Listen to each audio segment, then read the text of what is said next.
Welcome to the Lessons for Luca podcast. I'm your host, Michael DeSanti, author of New Man Emerging, transformational coach and trainer. Most importantly, I'm Luca's dad.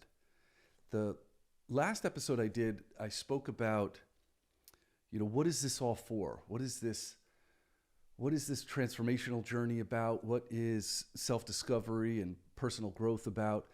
And my philosophy is the goal, the reward, is to be a man or a woman who's in possession of themselves. And to be in possession of myself is to have agency over how I meet the moment.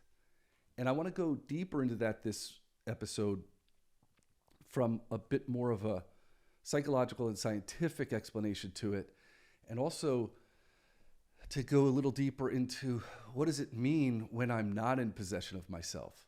What will my life look like? What will my results look like? What will my experience in life be like when I have no possession of myself? The answer to that is simple, but the explanation to it is a little more complex and a little longer. And the simple reason of why do I keep repeating limiting patterns? Why do I keep self-sabotaging? Why do I keep running into the same frictions and challenges and problems in my marriage, in my prosperity, in my health, in my life overall, or in any domain? The simple answer to that is that most of us are living from a dysregulated nervous system. And when we live from a dysregulated nervous system, we can only produce results congruent to a dysregulated nervous system. So let's back up and define a few things so that we give a little more color to where I'm speaking into. First is, what is the nervous system? The nervous system is a complex information highway that is constantly connecting the units and functions of the body and the mind. It connects the physical body, the mental body, psychological body, the spiritual body, and the emotional body. And it's constantly sending information and messages to all of those systems. And the main message that the nervous system sends is whether you are safe or under threat. And that highway in the nervous system really breaks off into two main routes. One is called the sympathetic nervous system, and one is called the parasympathetic nervous system. And they're operated from different regions of the brain. The reptilian brain and the limbic brain are also called the lower brain. And then the neocortex and the prefrontal cortex are often called the higher brain. They have different functions, they have different motivations, and they send different messages. The lower part of the brain, the reptilian brain, where the amygdala lives, and the limbic brain, it has one motivating factor, and it's simply this: to keep you alive. Its main motivating factor is survival. And so it will constantly message you whether or not you're safe or whether or not you're under threat. And the intricate and clever part of this part of the nervous system, the sympathetic nervous system, is that it doesn't distinguish between a real threat or a perceived threat. So a real threat would be me confronting a grizzly bear on the trail. A perceived threat would be my wife is upset with me, or my paycheck is delayed. I'm not under actual threat, but the lower brain and the sympathetic nervous system will actually interpret that as a real threat. It doesn't distinguish between the two. It doesn't parse them apart. And so its operating system goes into the same function, whether that threat is real or whether that threat is perceived by me. The parasympathetic nervous system, which is connected and messaged from the higher brain, the neocortex and the prefrontal cortex, is more about relaxation, peace, meaning, and fulfillment in life, and even joy. But there are two very different regions of the brain, and they send two very different messages. My mentors used to put it in a way that stuck with me for years. They used to frame it in a way that context generates content. And context is the environment. Content is the results that show up in that environment, or the product that shows up in that environment. So a cactus grows in the desert. The desert is context. The desert is environment. Cactus is content. That's what shows up in the environment of desert. You need a particular environment to produce a particular result. And what I'm pointing to here is most of us are living from a dysregulated nervous system, meaning we are constantly under the messaging that we are under threat. And that threat has us operate in a survival context. It limits our vision. It hyper-focuses us on things that are immediate. It produces fear and scarcity and immediacy. And from that place, we can only create survival content. If the river is polluted from upstream, inevitably the river is going to be polluted downstream. If there's a glitch at the beginning of the conveyor belt, every widget after that is going to contain and possess that same glitch. So if my nervous system is dysregulated, all of my actions, all of my decisions, all of my choices, all of my motivating factors are all going to produce the outcome of survival. Even if I produce the result that I want, meaning, let's say I'm in this place of scarcity around money and I actually produce money, I still won't have the experience of prosperity. I'll produce money and then I'll be afraid of losing it. I'll produce money and not know how to duplicate it. I'll produce money and then I will live still in a place of scarcity. I may have certain amount in my ledger, in my account, but emotionally and experientially, I'll still be mentally flipping couch cushions looking for change. There's a reason why almost 80% of people that win the lottery go bankrupt within a decade, because you cannot put prosperity on a broke environment. You can't put prosperity on a broke mindset. You can't put prosperity content on top of broke context. They're incompatible. It won't take. And so from a place of dysregulation, I'm always going to be on high alert. I'll always be anxious. I'll always be skeptical. I'll look at a friction with my wife or in my relationships. I'll look at that as a real and genuine threat. And what I'll do is I'll actually posture up in a place of defensiveness rather than genuinely heal the divide between us. Most frictions in marriages come not from incompatibility, but from each other trying to build your case, from trying to be defensive and prove your point and be right about your point of view, rather than drop our guards, put the swords down, and have compassion and empathy and understanding with each other, even if we disagree on how we see it.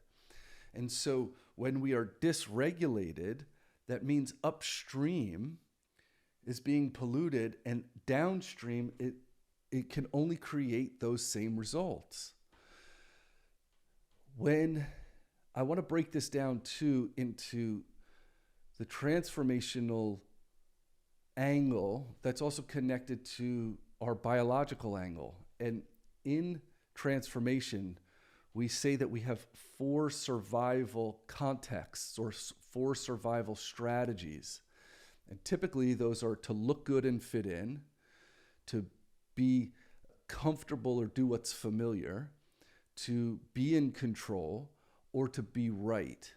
Those 4 survival strategies are actually hardwired into human being. So they're not defects, but when they start to run us, when they start to own us, they become our default. And that's where friction in partnerships come in. That's where righteousness of being right comes in. That's where, being addicted to control ends up running you.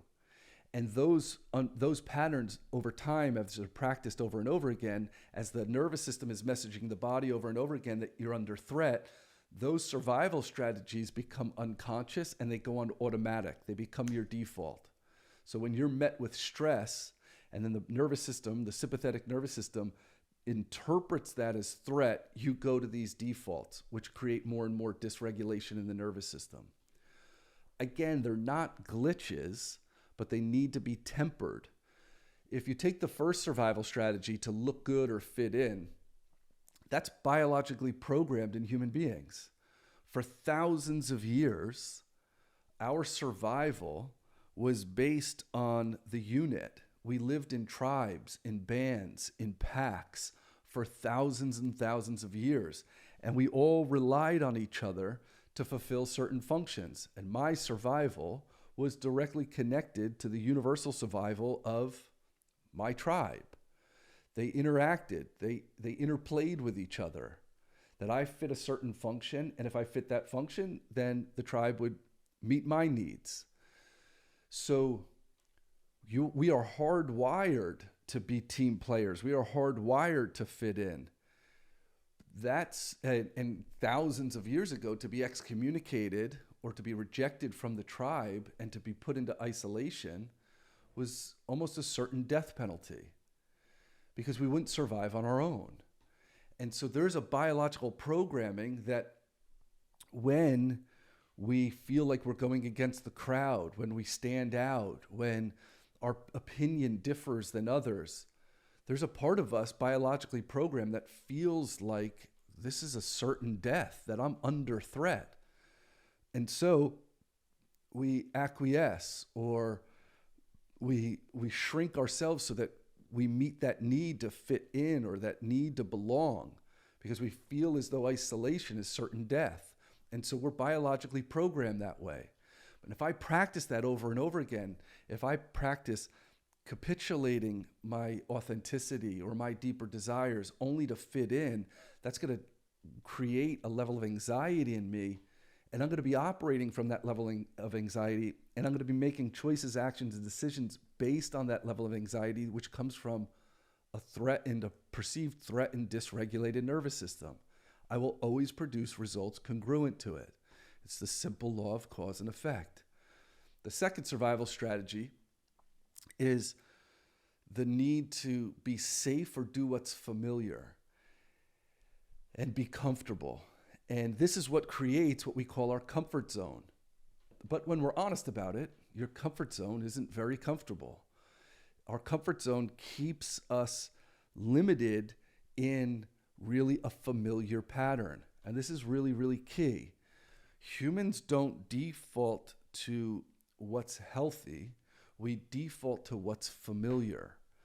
And there's a part of the brain, I'll explain this a little bit, but there's a part of the brain that doesn't want to have to relearn every day when we wake up how to relearn how to talk and relearn how to walk and relearn how to hunt. Through repetition, we build familiarity.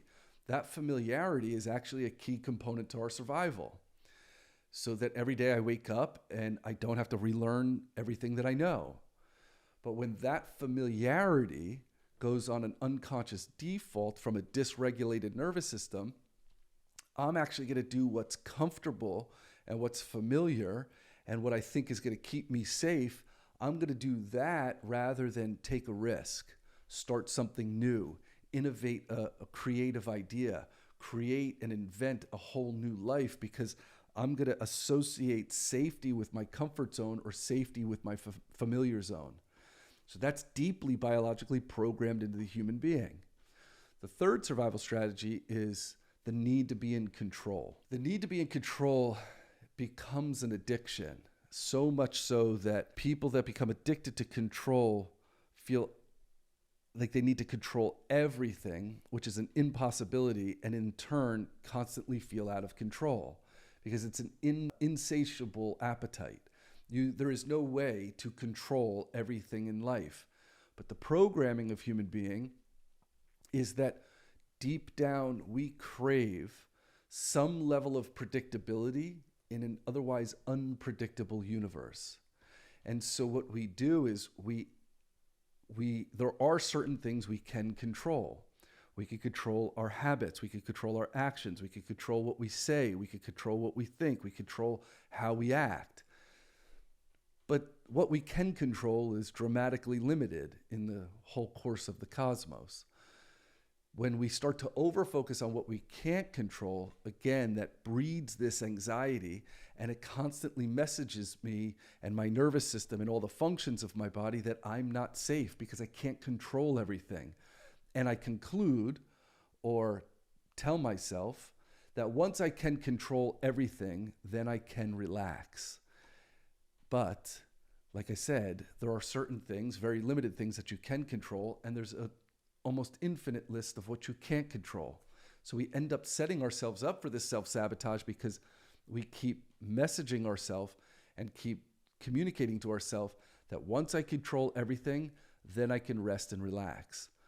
The fourth survival strategy is the need to be right. That's deeply programmed in our physiology and in our biology as human beings because our ancestors needed to be right that the snake was poisonous 10 out of 10 times. If my ancestors became haphazard about that poisonous snake and they got bit, then that limits their chance of survival. So our ancestors needed to be right about the right things over and over and over again.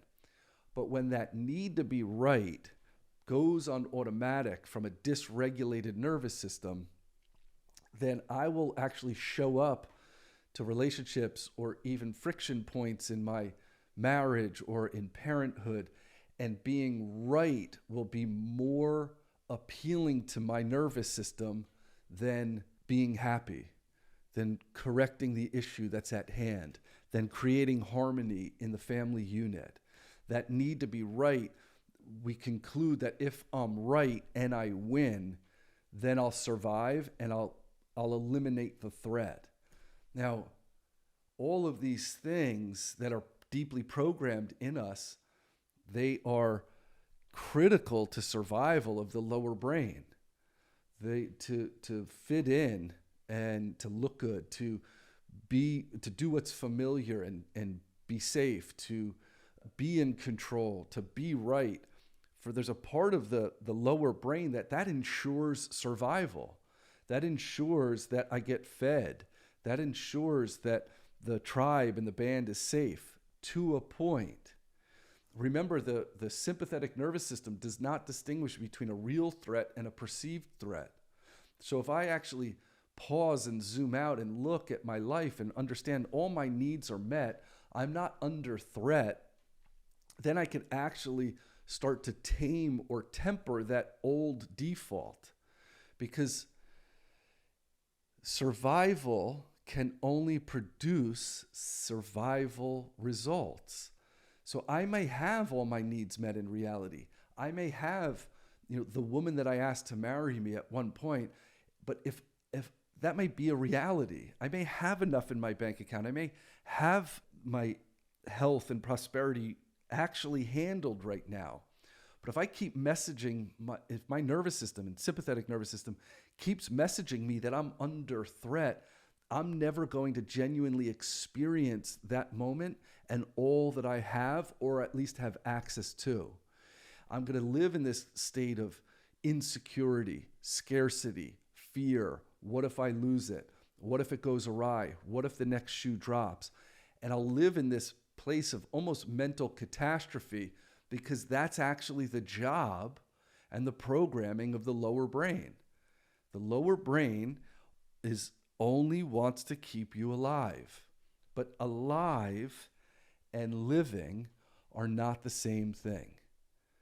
That's the function of the lower brain, is to keep you alive. The function of the higher brain and the parasympathetic nervous system is to actually create a living. And that is a different message, and those are different programs. And what happens here is that if I live from a dysregulated place, making the leap and the jump to a regulated nervous system, to live more from the parasympathetic state, which is rest, relaxation, meaning, fulfillment, I've got to create a bridge between the two where I and my body feel safe. We are designed to be in parasympathetic at rest more often, and then when needed, go into survival as needed, and then come back to rest and relaxation. But the way our culture is designed is that's the opposite. Most of us live in a constant state of survival and then try to, when convenient, get to a state of rest or relaxation. It's like grinding for 50 weeks out of the year only to try and rest on a 2-week vacation. That is not how human being is built.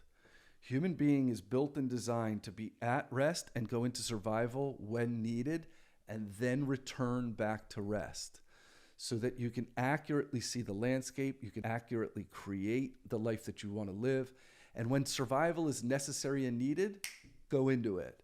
But when it's done or over, turn it off and come back to rest. This may sound like a dramatic departure from life, and for many people it is. Because right now, in the culture that we live in, your sympathetic nervous system is being hijacked and exploited.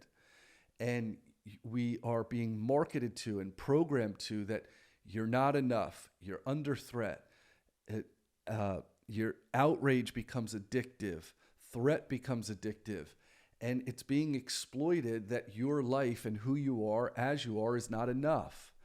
And then we dress it in a clever way that all you need is more. If you just reach this level of money and status and relationship and accomplishment, that one day that's just going to fill up that void or that hole in you. But all we're doing is putting results on top of a dysregulated nervous system. All we're doing is planting fruit in an environment that it's incompatible with. And that's where all this frustration and self-sabotage comes in over and over again, because my environment, my context is not congruent or not compatible to the experiences that I genuinely want in my life. And what happens here, there's a part of the brain that when we look in our point of origin, when we look to our personal experience, as if you take my son who's young, his life right now is a blank canvas. And events and dynamics that he lives in, he starts to make conclusions as he grows up and develops. And those conclusions that he makes are, this is the way the world is, this is the way people are, and this is the way I am. And so to be familiar with that and to repeat that over and over again, which is a process of learning, we do what's called synapse pruning, that the brain actually starts to prune away certain things and focuses on other things that we can repeat when we're developing over and over and over again. Well, if you have life-defining events when you're young, when you have traumas and you have dynamics and you have family dynamics and heartbreaks and disappointments and things that have actually shaped and oriented you, you've actually synapse pruned the brain, especially the lower portion of the brain, that says people will let you down, you're going to be disappointed, things don't turn out well, your needs won't be met. And so we prune, literally prune the brain to meet the world in this posture of survival. And there's a statistic that says you have 80% of your life events by the time you're 10 years old. And really what we're doing is we're just repeating that old synapse pruning from those old conclusions and narratives that you made up when you were young. And then we're approaching life later on with those old limiting understandings of when we were young. So we're not really approaching the moment fresh and new and alive. We're bringing all of our history, all of our baggage to our current relationship, to our current health, to our current way of parenting, to our current marriages, to our current domains. When we identify that a lot of my clever masking of being overworked and burned out and grinding and hustling over and over again, if I could actually be honest and say, wait, Am I operating that from a place of safety and security and passion and creativity? Or am I operating all those things from a dysregulated nervous system of insecurity, fear, scarcity? I've got to first be honest about that. I've got to be honest about my motivations of what's having me go for that extra million. And is the cost of it worth it? Am I going to miss out on my children growing up? Is my marriage going to be threatened and harmed in the process of that? Is that extra million just to fit in and keep up with the Joneses? Is it really worth it? Is the juice worth the squeeze? Is the effect worth the cause? I've got to really be honest about that. And by building a bridge between the sympathetic nervous system and the parasympathetic nervous system, between threat and relaxation, that bridge is really the spiritual domain. What do I mean by that? I want to say, from my personal coaching and my personal philosophy, I have no conversation about how people should worship and have a spiritual life. That's a personal journey, and that's a personal malleability that's going to grow with you over time. The way that I coach the spiritual domain is anything that supports you in slowing down and generating more gratitude and appreciation for your life. Because when we slow down in that spiritual domain, when we slow down, we create a bridge from threat to rest, from the sympathetic nervous system to the parasympathetic nervous system. The spiritual domain is the bridge that allows us to choose something new. If I'm in a constant state of survival, the goal isn't to create more survival. The goal is actually to slow down so I can more accurately see the landscape. So the remedy to living dysregulated is not more. It's actually to slow down. And the spiritual domain, whether that's prayer or meditation or church or temple or scripture or reading or fasting or walking in nature, anything that allows us to, supports us to slow down, begins to build a bridge and rewire and remessage the sympathetic nervous system to the parasympathetic nervous system. From living in a state of constant threat to living in a state where I can rest, I'm safe, I can relax, I can let my guard down. I could put the sword down that is aimed at others and aimed at myself. The spiritual domain is the bridge that rewires and remessages our nervous system so that we could show up new, that we could show up alive, that we could show up fresh, that we could show up enthusiastic and excited for life. Freedom, inner freedom, is the ability to let go of my old programming and choose something new, to create something new that's in alignment with my authenticity, that's in alignment with my principles, that's in alignment with what I value in life. But if there is no bridge, the body will never feel safe. And the body is going to do what's familiar. And what we've been patterned is to survive. We've been patterned and marketed to and conditioned to interact with life and with others as though they're a threat. And that is not reality.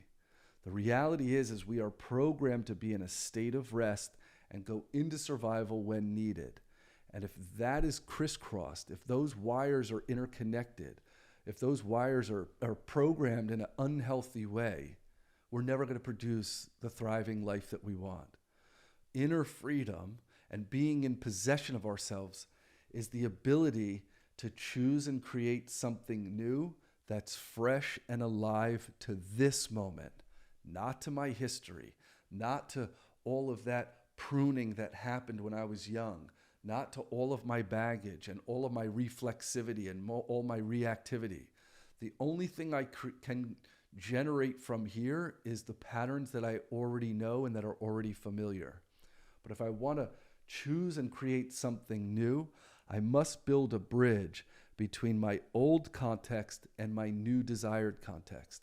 And that spiritual domain, that ability to slow down, to rest, to breathe, to be present, to take in not my interpretation of reality, but reality itself, can allow me to choose to create something new that's congruent to a new environment, that's congruent and compatible to the relationships that I want, the marriage I want, the prosperity I want, the health that I want, the friendships that I want. We cannot create something new by doing what we've done over and over and over again. There must be this leap in consciousness and this leap in our nervous system, but we must build a bridge of safety. And that's the spiritual domain. Again, I don't have a conversation about what that should look like for you. That is a personal journey. But frame it in such a way that what allows me to slow down, what allows me to rest, what allows me to deprogram, and what allows gratitude and appreciation to show up in my life, prioritize that.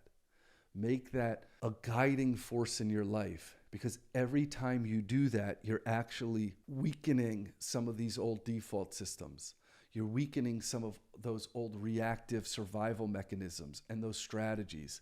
And you're actually creating space to choose something new that's congruent and aligned to the life that you want to live.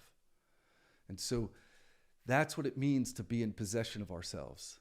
That I can recognize and understand, where am I being clever and being unsustainable in my survival systems? Where can I pause that, create space, create calm, slow down, and then choose and create something based on a new commitment, a new value, a new principle, and the life that I want to live and the code that I want to live by. That's the value of building that bridge and being in possession of yourself. And so that's what it means to not be in possession of yourself.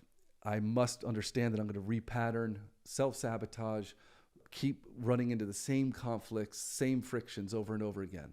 But to be in possession of myself means that I could see the landscape clearly, I could choose based on what I value, and I could build an environment that's congruent to the content, the results, and the life that I genuinely want to live.